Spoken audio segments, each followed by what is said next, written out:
Cinema అనేది అది ఎలా తీయాలి అనేది నేను చెప్పిన దానికి వచ్చే ముందు ఒక చిన్న ఫ్లాష్ బ్యాక్ చెప్తాను. ఇప్పుడు నేను ఒక సినిమా బఫ్. నేను విజయవాడ ఇంజనీరింగ్ కాలేజ్ చదువుకుంటున్నప్పుడు ఆల్మోస్ట్ అసలు రోజు కాలేజ్ ఎగ్గొట్టి వారానికి కనీసం 3-4 సినిమాలు చూసాను. ఒక్కొక్కసారి ఒకే రోజు 2-3 సినిమాలు చూసాను. దాన్ని స్టడీ చేసి దాంట్లో నాకు ఇంట్రెస్ట్ పెరిగి ఆల్మోస్ట్ ఒక పిచ్చిలాగా మారిపోయి డైరెక్టర్ అయి తీరాలనే డెసిషన్ తీసుకుని అప్పటి నుంచి ఎలా డైరెక్టర్ అవ్వాలని వచ్చి వాళ్ళ దగ్గరికి ప్రొడ్యూసర్స్ దగ్గరికి తిరగడం జరిగింది. తిరిగి ఒక పర్టిక్యులర్ స్టేజ్లో I manage to get my break. నేను ఎప్పుడు అసిస్టెంట్ డైరెక్టర్గా పనిచేయలేదు, ఈ ఇన్స్టిట్యూట్కి వెళ్ళలేదు. కేవలం సినిమాలు చూసినప్పుడు నా ఆర్గ్యుమెంట్ ఎప్పుడు ఇది, సినిమా తీయటానికి అసిస్టెంట్గా పనిచేసిన అవసరం లేదు. ఇప్పటికీ నాకు ఆశ్చర్యం వేస్తుంది. అంటే ఎన్ని సంవత్సరాలు అంటే నేను 1990లో నేను అసిస్టెంట్ డైరెక్టర్ చేయకుండా సినిమా చేశాను. మణిరత్నం గారు అసిస్టెంట్ డైరెక్టర్ చేయకుండా చేశారు. శేఖర్ కపూర్ ఎప్పుడు అసిస్టెంట్ లేదు. ఇప్పుడు ఎవరైనా వచ్చి అసిస్టెంట్ డైరెక్టర్ అంటే నాకు అది మూర్ఖత్వం తెలియతాం. ఎందుకంటే స్టూడియోకి వచ్చి ఏంటి అసలు ఇదేంటి అదేంటి అని స్టడీ చేసి, మాకు అప్పుడు ఇంటర్నెట్ లేదు, అప్పుడు బుక్స్ ఉండేవి కాదు, అప్పుడు ఏమీ ఉండేది కాదు. కాబట్టి అసలు ఏంటి ఫస్ట్ నుంచి నేర్చుకొని తీరాలి, అది తప్పిస్తే గతి లేదు అనుకునే రోజుల్లోనే మా విజన్ క్లియర్గా ఉండటం వలన మేము ఎప్పుడు అసిస్టెంట్గా పనిచేయలేదు. నేను ఇప్పుడు 2014లో ఏం కావాలని ఇంటర్నెట్లో తెలిసిపోతుంది. ఫోన్ క్లిక్లో చేస్తే మొత్తం ప్రపంచంలోని టెక్నాలజీ అంతా మనకు తెలుస్తుంది. కానీ మాత్రం దానికి ఒక ఇది ఇవ్వకుండా మళ్ళీ అసిస్టెంట్ డైరెక్టర్ అవ్వాలి, ఇన్స్టిట్యూట్కి వెళ్ళాలి అనేది అసలు నాకు అర్థం కాదు. ఈ మధ్యన ఒక 2 స్టూడెంట్స్ నాకు ఒక ఫిల్మ్ ఇన్స్టిట్యూట్ నుంచి వచ్చారు. 2 years కోర్స్ చేశాను సార్ అన్నారు. అంటే ఏంటి, ఏం కోర్స్ ఏం నేర్పారు అక్కడ అంటే ఇది చెప్పారు. ఈజెన్స్టైన్ అన్నారు, సస్టాస్కి అన్నారు, ఏదో రకరకాల. అంటే నేను ఇప్పుడు హైదరాబాద్ ఫిల్మ్ ఇండస్ట్రీలో మీరు తెలుగు వాళ్ళు ఇప్పుడు చేస్తున్నారు. మీ ఇన్స్టిట్యూట్ నేర్పితే రేసు గురం ఎలా తీయాలో నేర్పాలి, కానీ ఈజెన్స్టైన్కి ఏంటి మనకేం సంబంధం అంటే అప్పుడు అట్లీస్ట్ మీకు క్లారిటీ ఉండాలి. ఒక హిట్ సినిమా తీద్దాం మీరు ఇండస్ట్రీలోకి వస్తున్నారా, లేకపోతే మీరే చూసుకునే సినిమాలు ఏమైనా చూడాలా, అది అట్లీస్ట్ క్లారిటీ ఉండాలి. ఓకే, నేనే చూసుకుని నేను సినిమాలు చేస్తాను, నాకు కమర్షియల్ హిట్ అనేది అవసరం లేదు. అది ఉంటే అది వేరే పదం. ఇప్పుడు ఉన్న దాంట్లో ఒకప్పుడు అంటే నేను రాకముందు కూడా చాలా ముందు పెద్ద గొప్ప డైరెక్టర్లు కేబీ రెడ్డి గారు, బిఎన్ రెడ్డి గారు అలా ఉండేవారు. ఇంకొక పర్టికులర్ స్టేజ్లో కొంతమంది రాఘవేంద్రరావు గారు, దాసనారాయణ గారు వచ్చి ఉంటారు. తర్వాత ఇంకెవరు వచ్చి ఉండొచ్చు చెప్పాడు. కానీ ఇప్పుడు ఎంతోమంది డైరెక్టర్లు ఒక హిట్ తీస్తారు, వెళ్ళిపోతారు, మళ్ళీ వస్తారు, ఇది చేస్తారు. సో అది ఆ బ్రాండ్ అనేది చాలా కాలం ఉండిపోయే బ్రాండ్స్ అనేది ఇంకొండవు. ఉదాహరణకి మీరు హాలీవుడ్లో చూసినా కూడా స్టీవెన్ స్పీల్బర్గ్, జేమ్స్ కెమెరాన్ వీళ్ళిద్దరూ కూడా 30-25 ఏళ్ళు కింద ఎన్నో గొప్ప సినిమాలు వస్తూ ఉంటే మన డైరెక్టర్ పేరు కూడా ఇప్పుడు అడగము కూడా. ఎందుకంటే ఆ cinema by it self becomes a brand. ఒక డైరెక్టర్ అసోసియేషన్ అనేది ఉదాహరణకి ఇన్సెప్షన్ సినిమాకి డైరెక్టర్ పేరు వేయకుండా from the director of dark night వేశారు. ఎందుకంటే డార్క్ నైట్ అనేది క్రిస్టఫర్ నోలన్ కన్నా పెద్ద బ్రాండ్ అని మార్కెటింగ్ టీం ఉద్దేశం. క్రిస్టఫర్ నోలన్ పేరు తెలియకపోవచ్చు, కానీ డార్క్ నైట్ తెలియకుండా ఉండదు. సో ఆ పేరులోని ఈగో అనేది తీసేసి కేవలం సినిమా మీద కాన్సన్ట్రేట్ చేసి సినిమా అనేది ఒక బ్రాండ్ అనుకున్నాం. అప్పుడు సినిమా అనేది ఒక బ్రాండ్. సినిమా ఎవరు తీస్తారు, ఒక పర్టిక్యులర్ మనిషి డైరెక్టర్ అనేవాడు వాడికి ఇష్టమైన క్యారెక్టర్స్, వాడికి ఇష్టమైన స్టోరీ, వాడి చెప్పే పద్ధతిలో. అంటే రాఘవేంద్ర గారి దగ్గర పనిచేసాం కాబట్టి ఆ స్టైల్లో తీయటం, ఇంకెవరి దగ్గర పనిచేసాం ఆ స్టైల్ తీయటం అనేది అది చాలా అవుట్డేటెడ్ సిస్టమ్. ఇప్పుడు వాడి మనసులో వాడికి ఏమనిపించిందో అది తీయాలి. సో ఇండివిజువల్కి ఒక ఏమంటుందని ఒక థ్రస్ట్, నాకు నా టేస్ట్ ఇది, నేను చెప్పదలుచుకున్న కథ ఇది, నేను చెప్పే విధానం ఇది, దానికి ఎంతమంది కనెక్ట్ అవుతారో చూడాలి. ఇప్పుడు పాత పద్ధతులు ఏమవుతుంది, ఇంతమంది ఉన్నారు, ఇంతమంది పని చేస్తున్నారు, ఇంత ఖర్చు అవుతుంది సినిమాకి. సో ఒక ఎక్స్ప్రెషన్ని మనం కంట్రోల్ చేసుకుని, లేదు మాస్కి ఇది కావాలా, ఇంకోటి గారు లేడీస్కి ఇది కావాలా, ఫ్యామిలీస్కి అది కావాలా అని చెప్పి దాంట్లో అర్థం లేని అనవసరమైన అన్ని లోపలికి నింపుతారు. వాళ్ళ లాజిక్ ప్రకారం కరెక్టే. ఎందుకంటే మనకు భయం వేస్తుంది, ఇంత డబ్బులు ఖర్చు అయినప్పుడు మళ్ళీ మనకి వెనక్కి ఎలా వస్తాయి, ఇంతమందికి నచ్చకపోతే మన పరిస్థితి ఏంటి అని. కానీ అలా అనుకున్న దాని మన గ్యారంటీగా సినిమాలు ఆడట్లేదు. ఆటలు కూడా 90% ఫ్లాప్ అవుతాయి. సో కేవలం కమర్షియల్ ఎలిమెంట్స్ పెట్టిన మొలాన సినిమా హిట్ అవుతుంది అనుకోవటం మూర్ఖత్వం కొన్ని వందల ఫ్లాప్ని రుజువు చేసింది. సో ఇప్పుడు విషయానికి వస్తే సినిమా అనేది మీరు చెప్పదలుచుకుని కాదా. నేను శివ తీసినప్పుడు ఆ రోజుల్లో ముద్దుల మావయ్య లేకపోతే ఎస్ గోపాల్ రెడ్డి అని ఒక ప్రొడ్యూసర్ ఉండేవారు. అలాంటి సినిమాలు ఆడి నాకే తెలుసా శివ ఆడుతుందని. నేను స్ట్రాంగ్గా అనుకున్నాను కాబట్టి తీసాను. అది ఆడింది. ఇంకేటేదో ఆడింది, ఇంకోటి ఏదో ఆడలేదు. కొన్ని హిట్స్ అయినాయి, కొన్ని ఫ్లాప్స్ అయినాయి, అలాంటి రకరకాలు జరిగాయి. కానీ ఇలాంటి సినిమా తీస్తే చూడడం, ఎందుకంటే వేరే సినిమాలాగా లేదు అని అనుకుంటే ఒక శివ అనే సినిమా వచ్చేది కాదు.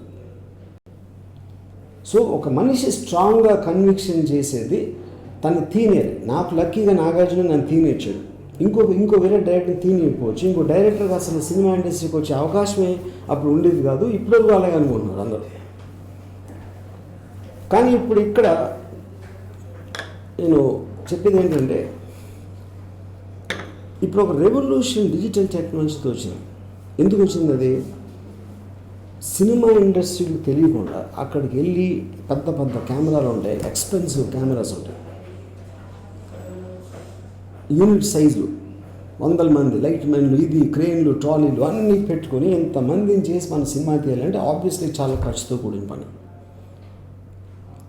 నేను రక్త చరిత్రలో డిజిటల్ యూజ్ చేసినప్పుడు చాలామంది అసలు డిజిటల్ లేదు, దానికి ఇది ఉండదు, అది ఉండదు, ఇది రకరకాల కెమెరామెన్లు కూడా చెప్పారు. ఎందుకంటే ఏదైనా కొత్తది వస్తే మనిషి దాన్ని తిరస్కరిస్తాడు, భయపడతాడు, కంఫర్ట్ లెవెల్లో ఉంటాడు. కాబట్టి అప్పుడు అందరూ బిగ్గెస్ట్లో ఉన్న వాళ్ళందరూ కూడా దాన్ని లేదు, అది చీప్, అది చేయకూడదు, అది క్వాలిటీ తగ్గిపోతుందని చెప్తారు. పెద్దవాళ్ళు చెప్పారు కాబట్టి వీళ్ళు నమ్ముతారు.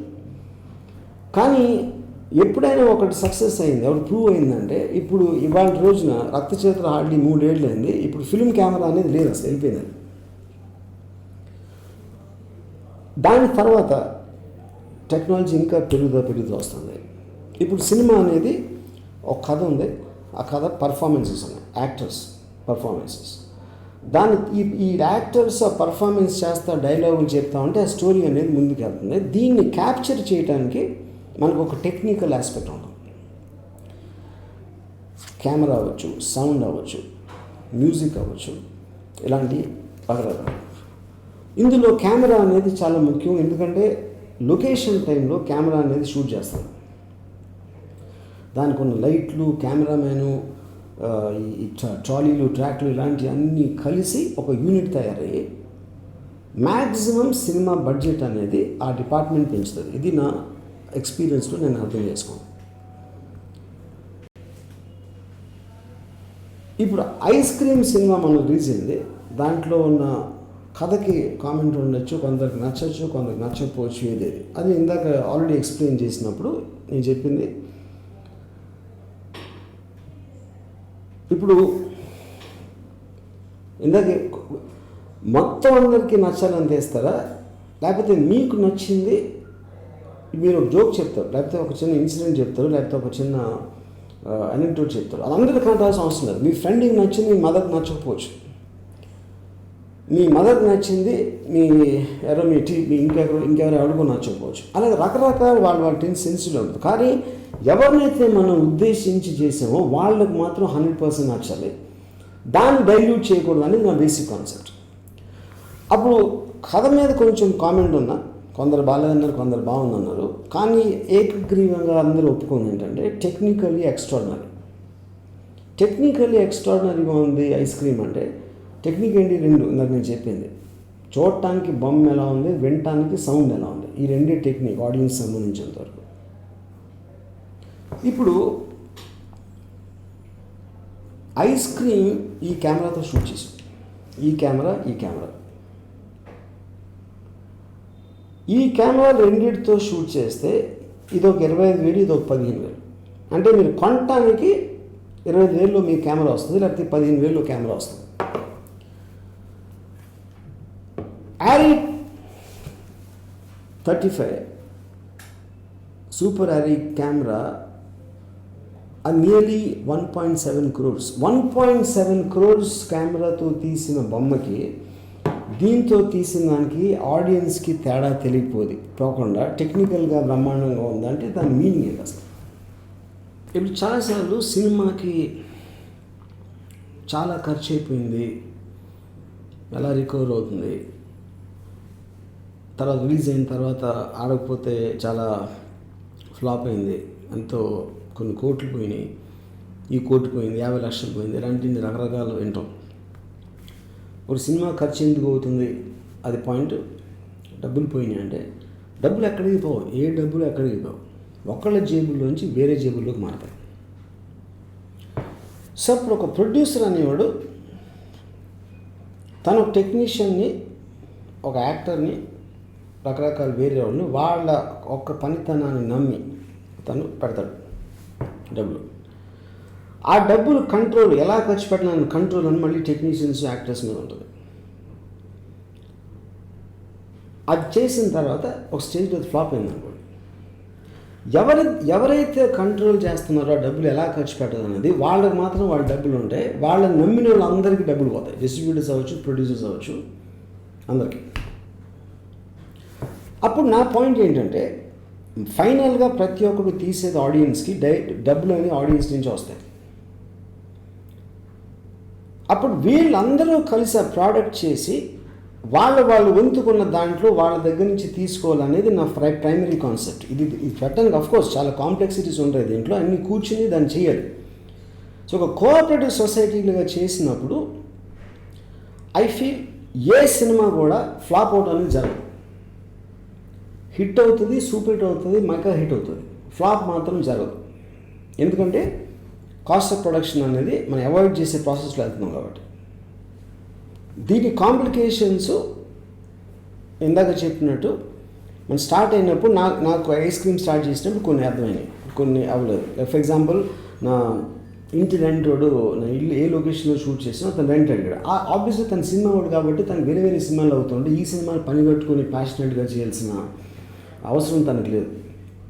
లేకపోతే టీవీ యాడ్స్ వేస్తాం, టీవీ యాడ్స్లో అది వేరే అన్నీ వేస్తూ ఉంటారు కాబట్టి వాళ్ళు సినిమాకి పార్ట్ కాదు. చాలా కొన్ని ప్రాబ్లమ్స్ ఉంటాయి ఆ పర్టికులర్ సినిమాకి సంబంధించి, అక్కడ ఉన్న నేచర్కి సంబంధించి, అక్కడ ఉన్న మనుషులకు సంబంధించింది. వాటిని ఓవర్కమ్ చేయొచ్చు, నేను నెగోషియేట్ చేసుకుని. కానీ నైతికంగా నేను చేసిన పనికి ఫలం వచ్చినప్పుడే నాకు డబ్బు రావాలనే మైండ్ సెట్ అనేది రాకపోతే industry will keep on losing money. ఉదాహరణకి ఒక పర్టిక్యులర్ చాలా చిన్న సైజ్ హీరో ఈ మధ్య నేను విన్నాను, షూటింగ్కి వచ్చినప్పుడు నేను ఆ క్యారవాన్ లేకపోతే నేను టిఫిన్ చేయను, నేను బ్రేక్ఫాస్ట్ చేయను అని చెప్పాడు. షూటింగ్ 1 గంట ఆపేశారు. ఈ క్యారవాన్ ఏదో పొరపాటున లేట్గా వచ్చింది. ఎందుకంటే తన మైండ్ ఏం ఫీల్ అవుతున్నాడు, వాళ్ళు వేరు నేను వేరు అని ఫీల్ అవుతున్నాడు. నేనేదో వచ్చి నా డబ్బులు తీసుకుని నేను చేస్తున్నాను. కానీ వీడి డబ్బులు కూడా అక్కడి నుంచి రావాలి, వీడి పని అందరూ అప్పుడు అందరూ ఒక్కటే అనే యూనిటీ ఫీల్ ఎప్పుడు ఫీల్ అవుతామంటే మన అందరికీ లింక్డ్ అయి ఉండాలి ఆ ఫిలిం రిజల్ట్. అంతేగా నా డబ్బులు నాకు వచ్చేసి సినిమా ఏవైతే నాకేంటి అని యాటిట్యూడ్ ఉన్నంత వరకు ఆ డివిజన్ ఉంటుంది. ఆ డివిజన్ వల్లనే నాకు తెలిసి 90% ఆఫ్ ఫిల్మ్స్లో ఇంటర్నల్ పాలిటిక్స్ వచ్చేసి పనిచేస్తున్న మధ్యలో వదిలేసి దానికి ఏదో శాపనార్థాలు పెట్టేసి ఇలాంటి పాలిటిక్స్ అన్నీ జరుగుతాయి. ఇవన్నీ వెళ్ళిపోతాయి ఒక దెబ్బతో. ఈ cooperative society cooperative way of making films అనేది. అప్పుడు ఇన్నాళ్ళు మనకు తెలియదు అంటే మన అందరం గొర్రెల మందులా ఉంటాం. నేను కూడా నేను కాదని కాదు, నేను కొంచెం అడ్వాన్స్గా ఆలోచించవచ్చు. కానీ నాకు కూడా ఎన్ని సంవత్సరాలు పట్టింది తెలుసుకోవడానికి. అఫ్కోర్స్ ఇప్పుడున్న టెక్నాలజీ నేను హెల్ప్ చేస్తాను. నాకు ఫస్ట్ టైం ఇది ఐడియా ఎప్పుడు వచ్చిందంటే కంపెనీ చేస్తున్నప్పుడు నేను వివేక్ ఓబ్రాయ్ కొంతమందితోటి ఒక లోపల ఒక నడుస్తున్న ట్రైన్లో కోచ్లో షూట్ చేసి ఒక ప్యాంక్ షాట్ ఉంది. కోచ్ ఈ చివరి నుంచి ఆ చివరికి కనిపిస్తుంది. అప్పుడు నేను అలా యూనిట్ ఉండడానికి వీలు లేదు కాబట్టి నడుస్తున్న ట్రైన్లో నేను కెమెరామ్యాను ఒక అసిస్టెంట్ మేము ముగ్గురిని కూర్చున్నాం. ఆ ట్రైన్ ఇటు తిరుగుతుంది. అప్పుడేమో అక్కడ లైట్స్ ఉన్నాయి, ట్రైన్ లోపల లైట్స్, ఎగ్జిస్టింగ్ లైట్స్ ఉన్నాయి, బ్లూ లైట్స్. వీటిలో తీద్దామా, ట్రై చేద్దాం సార్ అన్నాడు కెమెరామెన్. నేను ఎక్స్పోజ్ అవుతుందా అన్న అంటే తను ఏమన్నా సార్ నేను లైట్ మీటర్ చెక్ చేస్తే సరిపోతుంది ఇంటెన్షన్. కానీ తను భయపడుతున్నాడు. సో నేనేమన్నానంటే అంత పెద్ద కెమెరాలు కనిపెట్టి ఫిల్మ్ కనిపెట్టి అంత తెలివైన వాళ్ళు ఎక్స్పోజ్ చేయని లైట్ మనకి ఎందుకు వేస్తారు, మన ఆలకన్నా పుడింగ్లా జస్ట్ వేసేద్దాం ఇదే లైట్లో చూసుకుందామని చెప్పాను. అది బ్రహ్మాండంగా వచ్చింది. One of the most well photograph films అని కంపెనీకి పేరు. కంపెనీలో కూడా అంటే ఇది 2002 నేను చెప్పేది. సినిమా అనేది ఒక సిరీస్ ఆఫ్ ఫోటోగ్రఫిక్ ఇమేజెస్. ఒక షాట్ వస్తుంది, తర్వాత ఇంకో షాట్ వస్తుంది, తర్వాత ఇంకో షాట్ వస్తుంది. మూవింగ్ ఫోటోగ్రాఫ్స్ అంతే. ఒక స్టిల్ ఫోటోగ్రాఫ్ మీరు ఒక కెమెరాలో తీసినప్పుడు మూవింగ్ ఫోటోగ్రాఫ్ తీయడానికి 200 మంది ఎందుకు అవసరం? అంతకన్నా రిడిక్యులస్ థింగ్ అనేది లేదు. సో ఇది హిస్టరీ. ఇప్పుడు నేను ముఖ్యంగా మెయిన్గా నేను చెప్పదలుచుకున్నది ఏంటంటే, ఒక సినిమా తీయటానికి కావాల్సింది కెమెరా, రికార్డింగ్, యాక్టరు, మీకున్న స్టోరీ. ఈ 4. స్టోరీ అనేది మీ ఐడియా.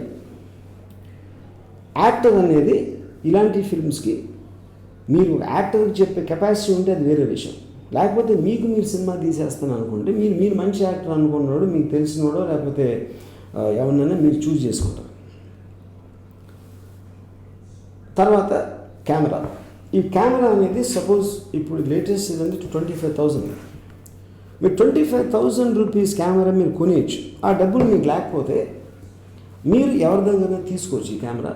లేకపోతే మీ యూనిట్లో వాళ్ళందరూ తలా 2,000, 1,000 వేసుకుని మీరు పర్మనెంట్గా సినిమాలు తీయడానికి మీరు ఇన్వెస్ట్ చేసి ఒక కెమెరా ఒకటి పెట్టుకోవచ్చు.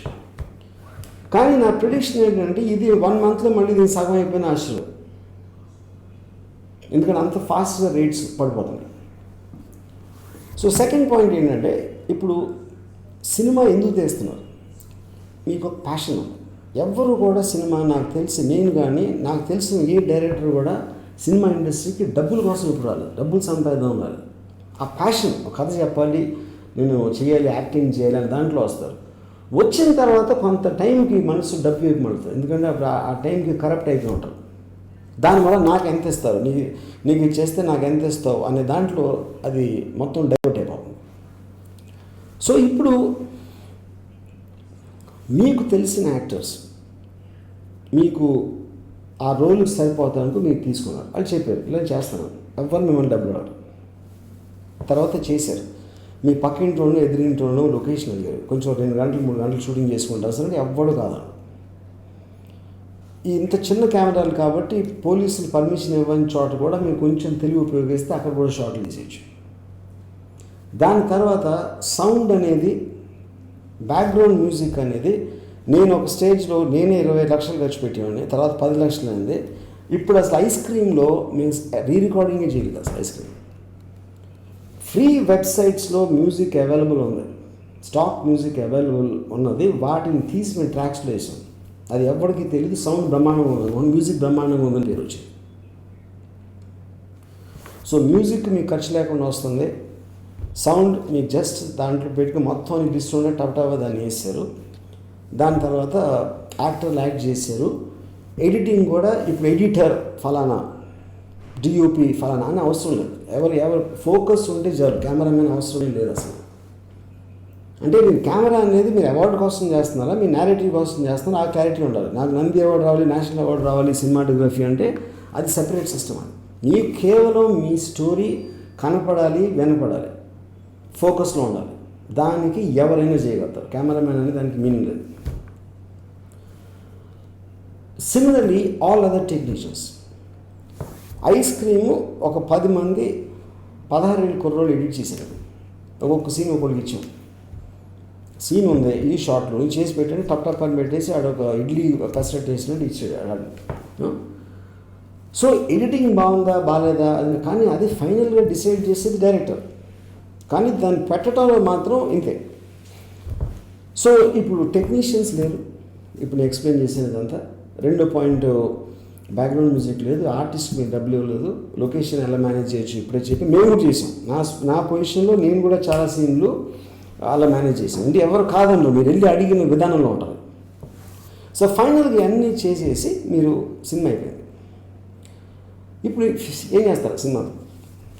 సినిమా అయిపోవడం చాలామంది చేయొచ్చు, కానీ దాన్ని ఎలా రిలీజ్ చేస్తారు, దాన్ని ఎలాగా ప్రమోట్ చేస్తారు, పబ్లిసిటీ చేస్తారు. ఫైనల్గా దానికి ఐడియా ఏంటంటే, మీరు ట్రైలర్ కట్ చేసి మీ సినిమాకి యూట్యూబ్లో పెట్టి దాని లింకు మీరు నాకు పంపించారు అనుకోండి, ఆ ట్రైలర్ నచ్చితే ఈ విషయం ఉంది ఈ సినిమాలో అనిపిస్తే అప్పుడు నేను ఆ సినిమా చూస్తాను. ఆ సినిమా చూసి ట్రైలర్ అంత బాగా సినిమా కూడా ఉంది అని ఒక పద్ధతి ప్రకారం అనిపిస్తే అప్పుడు మీతో కూర్చుని నేను ఓకే నేను ఇలా రిలీజ్ చేస్తాను, ఇలా పబ్లిసిటీ చేస్తాం, మీకేంటి మాకేంటి అని ఒక డీల్ చేసి నేను ఐస్ క్రీమ్ కంపెనీ అని పెడతాను. ఐస్ క్రీమ్ కంపెనీ బ్రాండ్లో ఆ సినిమా రిలీజ్ అవుతుంది. ఒక నిమిషం నన్ను పక్కన పెట్టండి, నాకే పంపొద్దు, ఇదే మీ లింక్ ఏదైతే ఇస్తున్నానో, ఎందుకంటే నాకు కొన్ని సెన్సిబిలిటీ, నాకు కొన్ని సినిమాలు నచ్చకపోవచ్చు, కానీ అంత వలన నేను ఫ్లాప్లు తెస్తాను. సో నేను వాళ్ళని జడ్జ్ చేయడానికి ఈ సినిమా బాగుంటుందా అని. నాకే కాకుండా మీరు ఇండస్ట్రీలో ఉన్న ప్రొడక్షన్ ఆఫీసెస్ అవ్వచ్చు, డిస్ట్రిబ్యూషన్ ఆఫీసెస్ అవ్వచ్చు, లేకపోతే వేరే రకరకాల కంపెనీ అందరికీ పంపించాను. వాళ్ళు ఎవరో ఒకరికి మీకు నచ్చవచ్చు, చెప్పలేం. అప్పుడు నేను లేకపోతే వాళ్ళు ఉన్నారు, వాళ్ళు లేకపోతే ఇంకోళ్ళు ఎవరు ఉంటారు. సపోజ్ ఏది వర్కౌట్ అవ్వకుండా మా ఎవ్వరికి నచ్చలేదు అనుకున్నాం, అప్పుడు ఏం చేస్తారంటే ఆ సినిమా వదిలేసి ఇంకో సినిమా చేయి, మీకు పోయేదే ఉంది. మీకు ఎందుకు పోదంటే మీరందరూ డబ్బులు లేకుండా సమిష్టిగా పనిచేసి మీ చుట్టి సంపడరు, మీరు డబ్బులు ఖర్చు పెట్టలేదు. కానీ శ్రమ కూడా కాదు, ఎందుకంటే ఇష్టమై పని చేస్తే అది కష్టం అవుతుంది, దాని శ్రమ అనకూడదు. మీరు ఎంజాయ్ చేశారు, మీరు ఆ ప్రాసెస్ అంతా ఎంజాయ్ చేసినప్పుడు మ్యాక్సిమం మీ లైఫ్లో 10 రోజులు పోయింది అంతే. కానీ ఎవరికి నచ్చని సినిమా మీరు చేశారు కానీ అప్రూవ్ అయిపోయింది కాబట్టి ఇంకో సినిమా చేయండి, ఏంటి పోయేది. ఇంకో కాంటినెంట్, సపోజ్ మీరు చీరాలలో సినిమా తీశారనుకో, ఆ సినిమా మాకు నచ్చలేదు, ఎవరు నచ్చలేదు, రిలీజ్ చేయట్లేదు కాబట్టి మీరే చీరాల్లో థియేటర్ రోడ్తో మాట్లాడి థియేటర్లో మీరు వేయండి, అంత వచ్చిన దాంట్లో ఎన్ని టికెట్లు వస్తే దాంట్లో కొంచెం పంచుకుందాం, మీరు ఒక డీల్ ఒక ప్రపోజల్ పెట్టచ్చు చీరాల్లో. దీనికి ఆల్రెడీ ప్రూఫ్ ఉంది యాక్చువల్గా. ఎందుకుంది? హైదరాబాద్ నవాబ్ అని ఒక్క రామకృష్ణ థియేటర్లో నియర్లీ ₹1 కోటి కలెక్ట్ చేసింది. దానికి కారణం ఏంటంటే ఆ సబ్జెక్ట్ మ్యాటరు రామకృష్ణ థియేటర్ దగ్గర ఉన్న పర్టికులర్ ఏరియాకి సంబంధించింది, వాళ్ళకి కనెక్ట్ అయింది. అది హైదరాబాద్లో మిగతా ఏ థియేటర్లో కానీ ఆంధ్రప్రదేశ్లో ఎక్కడ ఆడలేదు. సేమ్ థింగ్ తునిలో నేను నాన్న అబద్ధం, నాకు పేరు సరిపోతలేదు, ఉట్టి తునిలో 22 days 4 shows హౌస్ఫుల్ అని. ఎందుకంటే ఆ సినిమా తునిలో తీశారు, ఎందుకంటే తుని వాళ్ళు కనెక్ట్ అయ్యారు అక్కడ. అలాగే ఇప్పుడు ఫిల్మ్ ఇండస్ట్రీ అనేది ఇండియాలో బాంబేలో ఉంది, హిందీలో ఎక్కడో హైదరాబాద్లో ఉంది తెలుగు ఇండస్ట్రీ. చీరాల్లో ఎందుకు ఉండదు, ఖమ్మంలో ఎందుకు ఉండకూడదు? అప్పుడు ఏమవుతుందంటే మీరు చీరాల అబ్బాయిని హీరో పెట్టి, చీరాల అమ్మాయిని హీరోయిన్ పెట్టి, చీరాల లొకేషన్స్ ఎవరో తెలుసుంటే చీరాల నివసించేవాళ్ళు అక్కడి నుంచి అక్కడ ఏదో వాళ్ళు కనెక్ట్ అయ్యే ఒక ఐడియా తీసుకుని మీరు సినిమా చేసి మీరు చీరాల్లో చూసుకుంటే ఇంకేంటి ప్రాబ్లం? నేను ఎలాగో ఆల్రెడీ ప్రూవ్ చేశాను, డబ్బులు లేకుండా సినిమా తీసేసి ఆల్రెడీ ప్రూవ్ అయిపోయింది. ఆ ప్రూఫ్ అయిపోయిన తర్వాత దాన్ని రిలీజ్ చేయడానికి చీరాల్లో మీరు చేసుకోవచ్చు, లేకపోతే మీరే అక్కడే పెట్టుకుని కొంతమంది పిలిచి ₹5,000 తీసుకుని చూడవచ్చు, లేకపోతే ఫ్రీగా చూపెట్టచ్చు. ఎవెన్చువల్లీ మీరు చూపెట్టడానికే కదా. అప్పుడు అక్కడ రెస్పాన్స్ బట్టి మీరు చీరాల పక్కకు తీసుకెళ్ళచ్చు, లేకపోతే మీరు చీరాల కలెక్షన్స్ ఎంత బాడిందో చూపించి మళ్ళీ మీరు హైదరాబాద్ రావచ్చు మెయిన్ డిస్ట్రిబ్యూటర్ కోసం. దాని తర్వాత వేరే రెవెన్యూస్ అని యూట్యూబ్ అని వచ్చి ఇదని వచ్చి ఇలాంటివి ఎలాగో ఉన్నాయి. So this is as far as promotion is concern, release is concern. అప్పుడు మీరు ఆంధ్రప్రదేశ్ అంతా రిలీజ్ చేయాలంటే మీరు డెఫినెట్గా టీవీలో యాడ్స్ చేయాలి, అట్లాంటివన్నీ అవుతాయి. అది ఎలాగో మీ డిస్ట్రిబ్యూటర్ వస్తే మీకు అది జరిగిపోతుంది. మీ ఊర్లోనే చేయాలంటే టీవీ అవసరం లేదు. మీ ఊర్లో మీరు పోస్టర్లు పెట్టారు, అది పెట్టారు, లేకపోతే కరపత్రాలు పంచండి, ఫలానా సినిమా థియేటర్లో ఉంది, జస్ట్ 5 కుర్రాళ్ళకి మీరు ఇస్తే వాళ్ళు పనిచేస్తే ఆ పబ్లిసిటీ అయిపోతుంది. మెయిన్ థింగ్ ఏంటంటే ఈ సినిమాలో మీరు గుర్తుంచుకోవాల్సింది, మీకు సినిమాలో ఉన్న కంటెంట్ కన్నా టైటిల్ దేని గురించి ఆ సబ్జెక్ట్ అనేది క్లియర్గా పోస్టర్లో కానీ ట్రైలర్లో కానీ రావాలి. ఎందుకంటే అట్రాక్ట్ చేసేది ట్రైలర్. సినిమా అనేది మీకు థియేటర్ లోపలికి వెళ్ళాక తెలుస్తుంది ఎంత బాగుంది ఎంత బాగాలేదని. సో ఈ కాస్టింగ్ లేని సినిమాలు అనేది ట్రైలర్ వర్కౌట్ అవ్వకపోతే అది ఆల్రెడీ అది నిజంగా సినిమా టెరిఫిక్గా ఉన్నా కూడా it won't make any difference. So this is the basic point and decide. So అప్పుడు ఇండస్ట్రీ ప్రతి చోట, ఎందుకంటే సినిమా అనేది ఫైనల్గా ఒక తయారైంది, దాని 100-200 మంది ఒక థియేటర్లో కూర్చొని చూస్తున్నారు. అంటే ఒక నాటకం ఉంటుంది, పృథ్వీ థియేటర్ అని ఉంది బాంబేలో. ఆ పృథ్వీ థియేటర్లో రెగ్యులర్ ఆడియన్స్ ఉంటుంది దానికి, నాటకం చూడటానికి.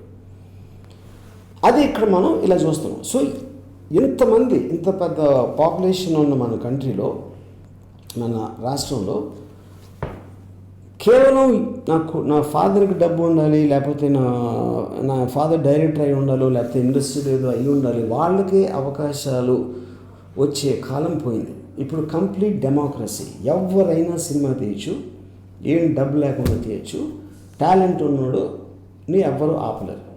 That is the place we reach. I'm very happy about it. ఎందుకంటే నేను డైరెక్షన్ బ్రేక్ తీసుకోవడానికి నేను ఏమేమి చేయాల్సి వచ్చిందో అది చేయటానికి అది అవసరం లేదు చేయడానికి, ఎందుకంటే మొత్తం మీ దగ్గరే ఉంది. అది తెలుసుకోవడానికి ఈ ప్రాసెస్ చెప్పాను. ఈ ప్రాసెస్లోంచి మీకేమైనా డౌట్స్ వస్తే, ఎలాగ ఇది ఇక్కడ ఏదో ప్రాబ్లం ఉంది కదా, ప్రాబ్లం ఉంది కదా అని, నేను మళ్ళీ మీరు ఆ డౌట్స్ అన్నీ నాకు కామెంట్స్లో పోస్ట్ చేస్తే దాన్ని నేను తీసుకుని అది ఎలా ఓవర్కమ్ అవ్వాలి, టెక్నికల్గా మీకు ఎలా అంటే అడ్వైస్ ఇవ్వాలి, అదంతా నేను చెప్తాను మళ్ళీ వచ్చి.